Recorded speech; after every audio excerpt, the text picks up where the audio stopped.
Deploy enough every day. The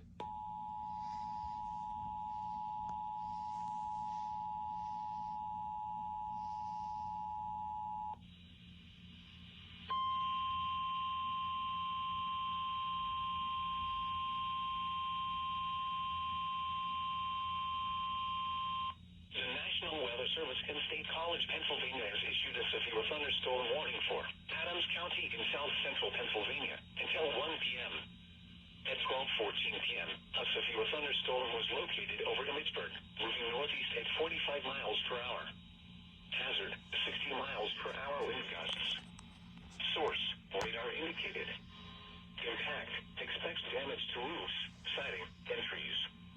Locations impacted include Hanover, Gettysburg, Hampton, Littlestown, Carroll Valley, McSherrystown, Lake Mead, Bonneville, New Oxford, East Berlin, Lake Heritage, and Cashtown.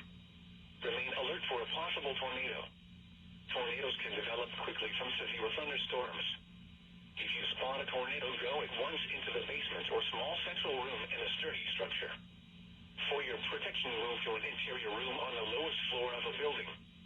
Repeating, a severe thunderstorm warning has been issued until 1 p.m. for the following county: Adams, Pennsylvania.